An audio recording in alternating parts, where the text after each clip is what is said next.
Bismillahirrahmanirrahim. Assalamualaikum warahmatullahi wabarakatuh. Alhamdulillahilladzi tatma'innu bidzikrihil qulub wa tantaliqu bihil 'usub wa tanfariju bihil kurub wa talinu bihis su'ub.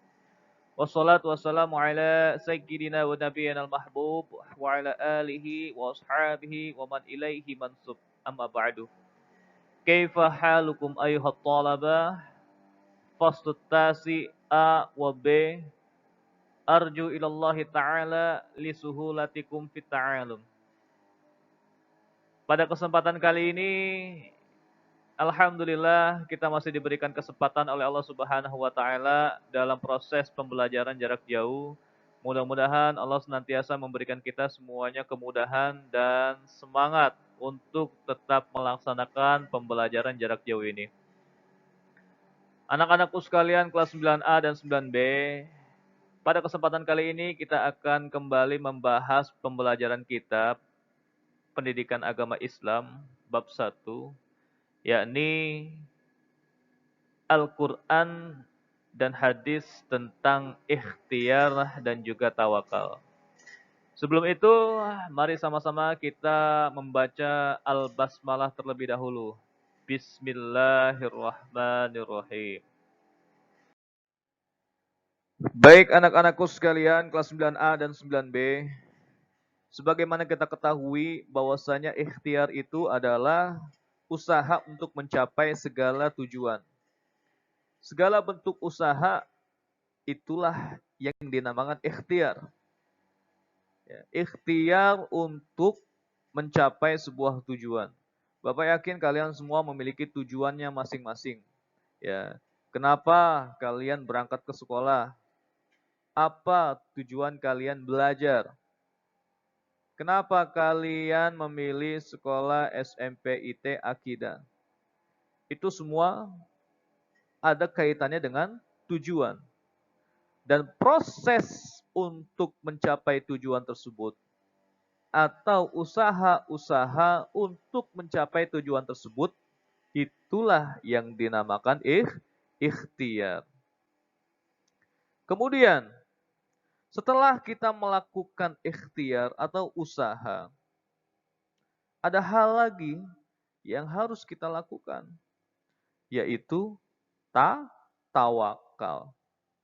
Jika kita sudah melakukan berbagai macam usaha, setelah itu kita melakukan yang namanya tawakal. Apa itu tawakal? Tawakal adalah berserah diri kepada Allah Subhanahu wa taala.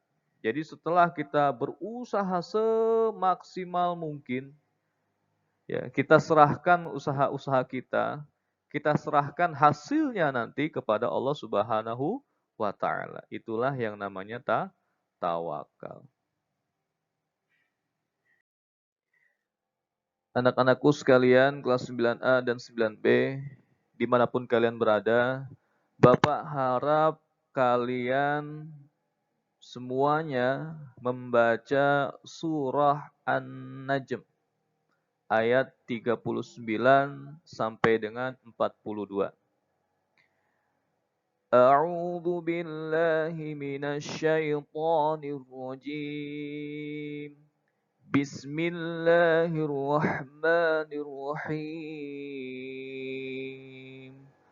Wa an laysal insani illa ma sa'a wa anna sa'yahu sawfa yura thumma yujzahul jazaa'al awfa wa anna ila rabbikal muntaha.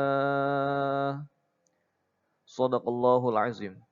Yang artinya, dan bahwa manusia hanya memperoleh apa yang telah diusahakannya.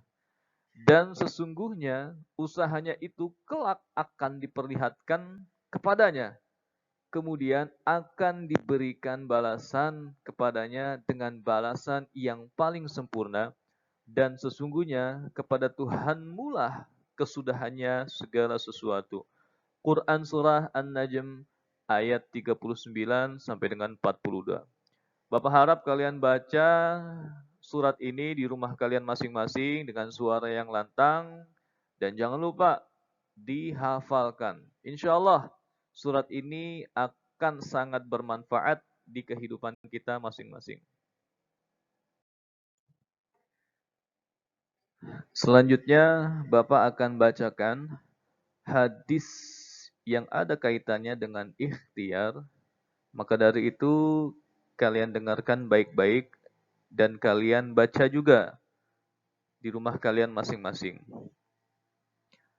An Abi Hurairah radhiyallahu anhu yaqulu qala Rasulullah sallallahu alaihi wasallam la an yahtatiba ahadukum huzmatan ala zahrihi khairun lahu min ayyas ala ahadan fayu'tiyahu aw yamna'hu, yang artinya dari Abu Hurairah radhiyallahu an berkata Rasulullah sallallahu alaihi wasallam bersabda, sungguh sekiranya salah seorang di antara kamu sekalian mencari kayu bakar dan dipikulnya dengan ikatan kayu itu, maka yang demikian itu lebih baik daripada meminta-minta kepada seseorang, baik orang itu memberi ataupun tidak memberi. Hadis riwayat Al-Bukhari 2201. Silakan kalian baca masing-masing dengan suara yang lantang dan jangan lupa dihafalkan juga.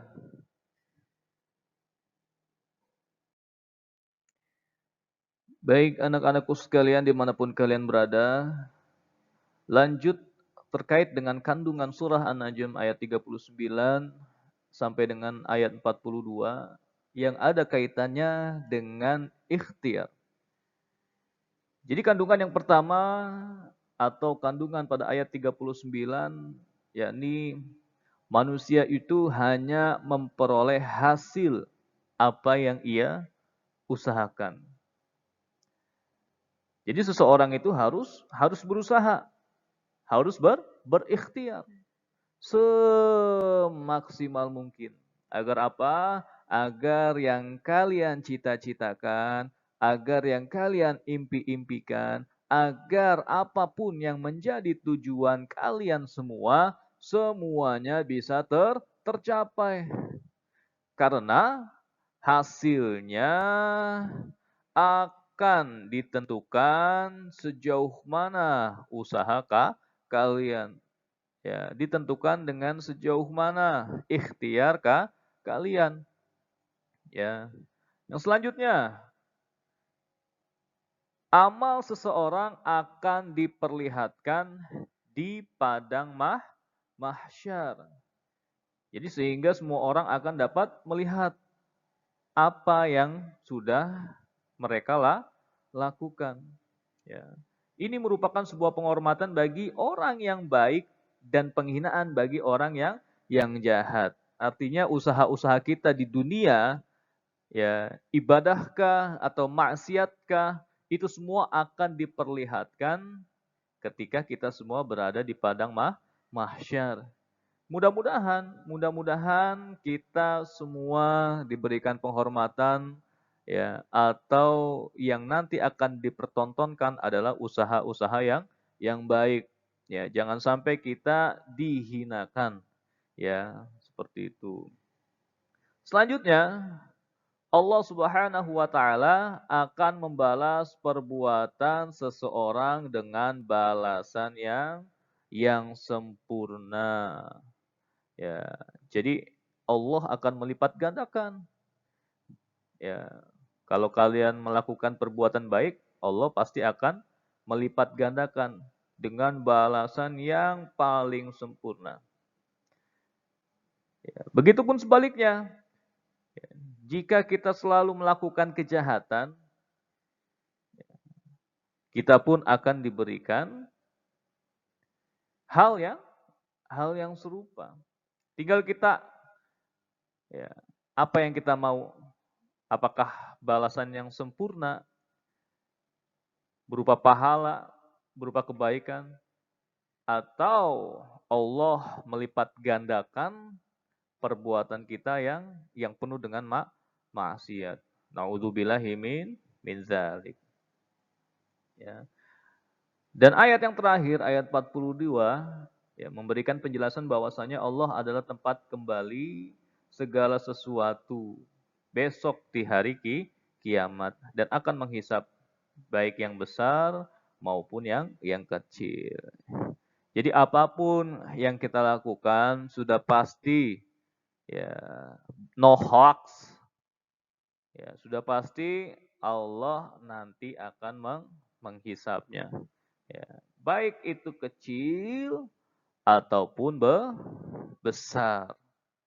Ya, mudah-mudahan seluruh anak-anak kelas 9 semuanya diberikan ya pahala yang berlipat-lipat ganda karena sudah banyak melakukan usaha-usaha yang notabene bernilai positif. Amin amin ya robbal alamin.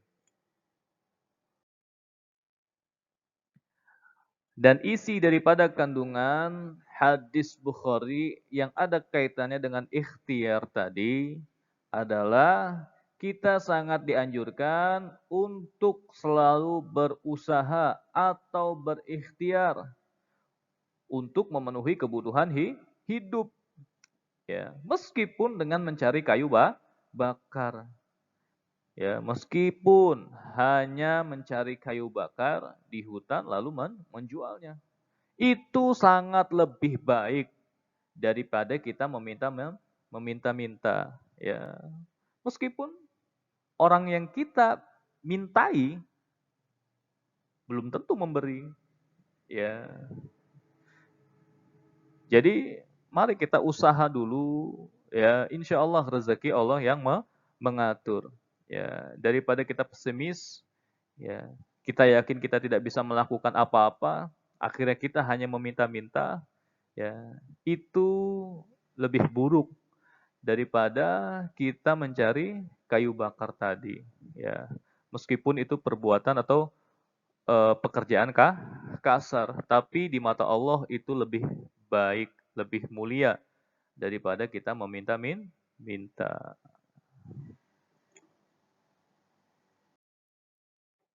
Baik anak-anakku sekalian, lalu bagaimana pengamalan yang mencerminkan kita sebagai kita ini sudah melakukan ikhtiar ataupun usaha?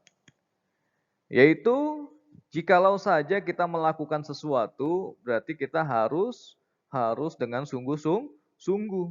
Kita belajar harus sungguh-sungguh. Ya, kita ikut perlombaan ya harus sungguh-sungguh. Artinya jika kita melakukan segala sesuatu itu harus sungguh-sungguh. Jangan malas-malasan. Ya, kemudian lakukan semuanya itu dengan sepenuh hati, ikhlas, tanpa beban. Ya, dan juga lakukan itu semua dengan semaksimal mungkin. Dengan apa? Dengan kemampuan dan keterampilan kalian masing-masing. Bapak yakin kalian pasti semuanya memiliki kelebihan masing-masing. Ya, Jupe punya kelebihannya. Dimas punya juga kelebihannya pasti. Ya. Arif pasti juga memiliki kelebihan. Ya, tidak mungkin Jupe, Dimas, Arif ya hanya memiliki kekurangan. Berarti kalau kekurangan tidak memiliki apa-apa. Ya. Tapi Bapak yakin semua kelas 9A, baik 9A dan 9B, semuanya pasti memiliki kelebihannya masing-masing, memiliki bakat yang terpendam, ya, yang sudah jauh lama terpendam. Ya, itu harus kalian bangkitkan. Kalian gali lagi potensi diri kalian masing-masing. Ya, waktu kalian masih sangat panjang. Sekarang masih duduk di bangku SMP. Ya, besok di SMA kalian masih memiliki kesempatan. Bahkan di perkuliahan pun kalian masih memiliki kesempatan. Maka dari itu gali potensi kalian masing-masing. Ya, berusahalah semaksimal mungkin, berusaha sesungguh-sungguhnya, dan juga lakukan segala sesuatu itu dengan sepenuh hati. Dan yang paling utama, jangan sampai kalian berputus asa. Jika kalian dihadapi dengan yang namanya kegagalan. Ya, itu semua pengalaman. Ya, experience is the best teacher. Ya, yang penting tetap semangat. Jangan sampai kalian putus asa ketika dihadapkan dengan yang namanya kegagalan. Baik anak-anakku sekalian kelas 9A dan 9B, dimanapun kalian berada, setelah ini Bapak akan bacakan surah Ali Imran ayat 159 yang ada kaitannya dengan tawakal. Bapak harap kalian pun membaca surat ini di rumah kalian masing-masing dengan suara yang lantang. A'udzu billahi minasy syaithanir rajim. Bismillahirrahmanirrahim.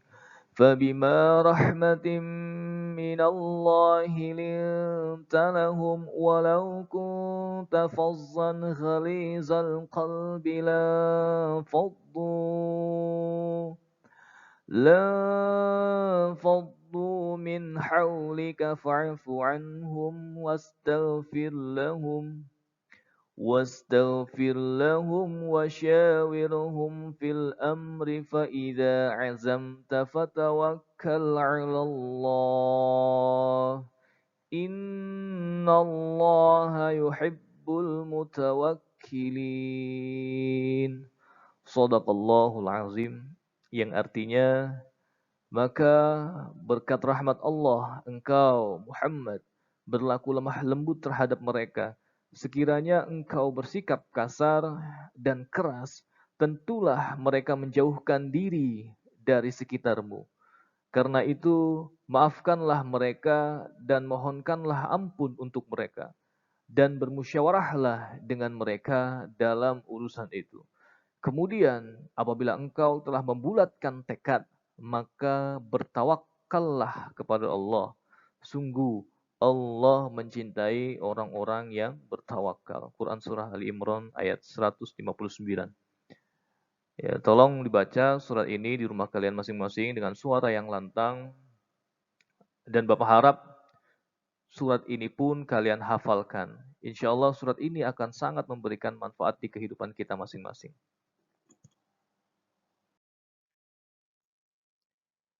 Anak-anakku sekalian,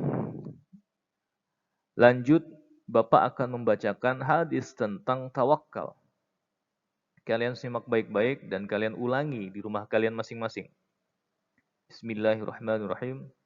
An Umar bin Khattab qala qala Rasulullah sallallahu alaihi wasallam law annakum kuntum tawakkalun 'ala Allah haqqa tawakkulih laruziqtum kama yurzaqut tayr taghdu khimasan wa taruhu bitanan, yang artinya dari Umar bin Khattab radhiyallahu an berkata bahwa Rasulullah sallallahu alaihi wasallam bersabda, seandainya kalian bertawakal kepada Allah dengan sebenar-benarnya tawakal, niscaya Allah memberikan rezeki kepada kalian seperti Allah memberi rezeki kepada seekor burung. Pergi pagi hari dalam keadaan perut kosong atau lapar, dan pulang di sore hari dalam keadaan perut kenyang atau penuh. Hadis riwayat At-Tirmizi 2266. Bapak harapkan juga kalian baca hadis ini dan juga kalian hafalkan beserta artinya. Baik anak-anakku sekalian, dan isi daripada kandungan surah Ali Imran ayat 159 dan juga hadis At-Tirmizi tadi ya menjelaskan bahwasanya bertawakallah kepada Allah Subhanahu wa taala dengan sepenuh-penuhnya. Karena tidak ada yang dapat membela kaum muslimin selain Allah Subhanahu wa taala. Artinya pertolongan hanya daripada Allah Subhanahu wa taala. Ya, setelah kita berikhtiar, setelah kita berdoa, ya, setelah kita melakukan berbagai macam usaha, berserahlah ya atau bertawakallah sepenuhnya kepada Allah Subhanahu wa taala. Allah yang akan memberikan kita hasil yang terbaik. Kemudian kita juga dianjurkan untuk selalu bertawakal kepada Allah Subhanahu wa taala. Ya, kandungan daripada hadis At-Tirmizi 2266. Ya, dianjurkan untuk selalu bertawakal dengan sebenar-benarnya takwa. Jadi, meskipun kita telah berikhtiar, meskipun kita sudah berusaha keras, kita pun harus bertawakal dan berserah diri kepada Allah. Ya, jangan sampai kita berikhtiar saja, berusaha saja, tapi tidak bertawakal. Artinya kalian sombong, merasa diri kalian paling hebat, merasa diri kalian paling kuat, merasa diri kalian paling pintar. Ya, kita sudah belajar mati-matian, ya pagi, siang, malam, ya guna menghadapi ujian. Ya, tapi ketika kita sudah berusaha, kita tidak menyerahkan diri kita atau kita tidak bertawakal kepada Allah Subhanahu wa taala atas apa yang sudah kita usahakan. Itu artinya sombong. Ya, kalian tidak mengharapkan bantuan daripada Allah Subhanahu wa taala. Padahal hanya Allah lah yang dapat membantu kita dalam kondisi apapun. Wallahu a'lam bishawab. Baik anak-anakku sekalian, pengamalan surah Ali Imran ayat 159 dan juga hadis tersebut adalah mari semuanya saja, Bapak khususnya, mari kita semua bertakwa kepada Allah Subhanahu wa taala, selalu menjalankan apa yang telah diperintahkannya dan selalu menjauhkan apa yang memang sudah Allah larang. Dan mari kita menyerahkan semua urusan kita kepada Allah Subhanahu wa taala. Apapun yang kita usahakan, apapun yang sudah kita ikhtiarkan, mari kita serahkan semuanya kepada Allah Subhanahu wa taala. Insyaallah Allah akan mencukupi segala keperluan kita. Ya, Allah akan mencukupi segala keinginan kita. Allah akan mencukupi apa yang menjadi hajat kita. Karena tawakal yang benar merupakan penyebab utama berhasilnya usaha seorang hamba. Usikum wa nafsi bitaqwallah. Ya, mudah-mudahan kita semua termasuk daripada hamba-hamba yang selalu bertawakal kepada Allah Subhanahu wa taala dalam keadaan apapun dan dalam keadaan kapanpun.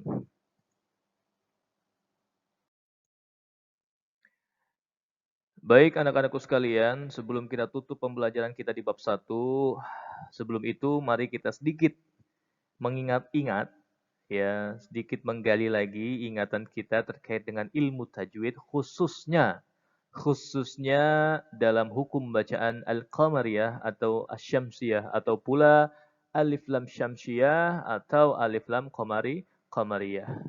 Ya, kita akan belajar bersama atau kita akan mengingat-ingat bersama hukum daripada bacaan-bacaan tersebut.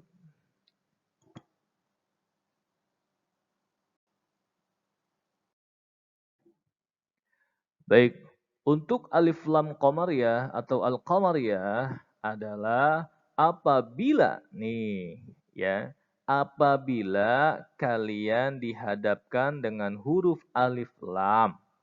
Kemudian alif lam itu bertemu dengan salah satu huruf qamariyah. Nah, apa aja huruf qamariyah? Ada berapa tuh huruf qamariyah? Ya. Huruf qamariyah jumlahnya ada 14. Jadi ketika alif lamnya bertemu dengan salah satu huruf qamariyah, maka lamnya dibaca jelas. atau izhar. Ya, dibaca jelas. Lamnya dibaca lam. Ya, lamnya dibaca. Ya. Apa saja huruf-hurufnya? Alif, ba, jim, ha, kha, ain, ghin, fa, qaf, kaf, mim, waw, ha, ya. Ya. Jadi apabila alif lam bertemu dengan 14 huruf tadi, berarti lamnya dibaca dengan jelas. Untuk contohnya nanti kita akan sambung di slide berikutnya. Kemudian asyamsiyah. Ya, asyamsiyah adalah apabila alif lam bertemu dengan salah satu huruf syamsiyah. Ya, kalau tadi bertemu dengan huruf qamariyah. Kalau ini bertemu dengan huruf syamsiyah. Jumlahnya berapa? Sama, 14. Jadi, kalau seandainya alif lam bertemu dengan salah satu huruf syamsiyah, apa saja huruf syamsiyah? Ta, sa, sod, ra, ta, wa, za, nun, dal, sin, zo, zai, shin, lam. Ya. Apabila bertemu dengan 14 huruf tersebut atau salah satu daripada 14 huruf tersebut, lamnya harus dibaca lebur atau idgham. Ya. Atau tidak dibaca lamnya, dimasukkan ke dalam bacaan yang atau ke dalam huruf yang 14 tadi. Ya. Untuk contohnya, kita akan lanjut ke slide berikutnya. Baik, bisa kalian lihat masing-masing di layar kaca kalian semuanya. Ya, sebelah kanan itu adalah huruf al-qamariyah atau contoh alif lam qamariyah. Dan sebelah kiri adalah contoh daripada alif lam syamsiyah. Ya, yang pertama, ya salah satu huruf al-qamariyah, alif atau hamzah. Ya, contohnya al-abu. Al-abu. Jadi alif lamnya bertemu dengan huruf hamzah. Jadi lamnya dibaca al. Al-abu. Ayo semuanya ikutin. Al-abu. Al-abu. Nah, seperti itu, mudah kan? Nah. Untuk selanjutnya, ba. Ba ini salah satu daripada huruf yang 14 tadi. Yang termasuk daripada huruf qamariyah. Kita lihat contohnya. Alif, lam, ba, alif, ba. Ya, atau kita baca al-babu. Al-babu. Alif lamnya bertemu dengan huruf ba. Jadi lamnya dibaca. Al-babu. Ya, untuk contoh yang lain bisa kalian baca sendiri. Ya, untuk selanjutnya adalah contoh daripada alif lam syamsiyah. Nah, coba kalian tengok semuanya itu. Ya, misalkan dal. Ya, nomor 3 itu. Dal. Ya. Jika seandainya alif lam bertemu dengan huruf dal, ya berarti bacanya seperti apa? Kita lihat contohnya, nomor 3. Ad-diku. Ad-diku. Ya, meskipun ada alif lam, tapi alif lamnya lebur, hilang. Ya, idkhal. Masuk ke huruf da. Jadi dalnya tasdid. Ad-diku. Ad-diku. Ya. Kita lihat contohnya lagi yang lain. Ro, nomor 5. Ar-rojulu. Ar-rojulu. Meskipun ada alif lamnya tidak dibaca. Yang dibaca ro. Ya, dimasukkan ke ro. Ro-nya bertasdid. Ar-rojulu. Ya. Ar-rojulu. Seperti itu. Ya, kalau al-qamariyah lamnya dibaca. Ya, kalau asyamsiyah itu tidak dibaca. Ya, seperti halnya al-qamariyah. Al-qamariyah itu artinya bisa dikatakan qamar itu bulan. Kalau kalian melihat bulan ketika malam, terlihat nggak bulannya? Terlihat kan? Jelas kan? Nah, seperti halnya alif lam qamariyah. Berarti alif lamnya jelas terlihat. Bisa dibaca. Nah, kalau syamsiyah, syamsun. Syamsun artinya matahari. Coba dengan mata telanjang kalian lihat matahari di atas kalian. Coba. Bapak yakin tidak akan kuat kalian melihat matahari atau bahkan tidak terlihat dengan mata telanjang. Ya, sama seperti alif lam syamsiyah. Maka dari itu, ketika alif lam syamsiyah, alif lamnya tidak dibaca. Kalau al-qamariyah, alif lamnya dibaca. Ya, itu untuk sedikit kita mengulas ilmu tajwid yang ada di bab 1 tentang alif lam syamsiyah dan juga alif lam qamariyah. Semoga bermanfaat dan kalian gunakan ketika bacaan kalian di kitab suci Al-Quran.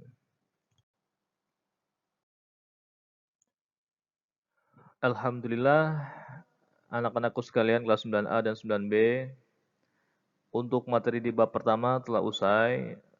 Silakan kalian baca-baca lagi dan Bapak harap ya kalian semuanya membuat mind mapping pada bab 1 ya Al-Quran dan hadis tentang optimis, ikhtiar dan tawakal. Nanti dikumpulkan di Google Classroom kelas masing-masing. Ya, terima kasih atas segala perhatiannya. Mudah-mudahan apa yang telah kita belajarkan atau kita telah pelajari bersama semuanya menjadi manfaat buat kehidupan kita di kemudian hari, ya, ataupun di kehidupan kita sekarang, ya. Seperti itu. Wabillahi taufik wal hidayah. Bapak mohon maaf kalau seandainya banyak terjadi kekurangan atau kesalahan. Silakan kalau seandainya masih ada yang ingin dipertanyakan, bisa langsung WhatsApp ke Bapak. Astaghfirukum, syukron, akul lakum. Assalamualaikum warahmatullahi wabarakatuh.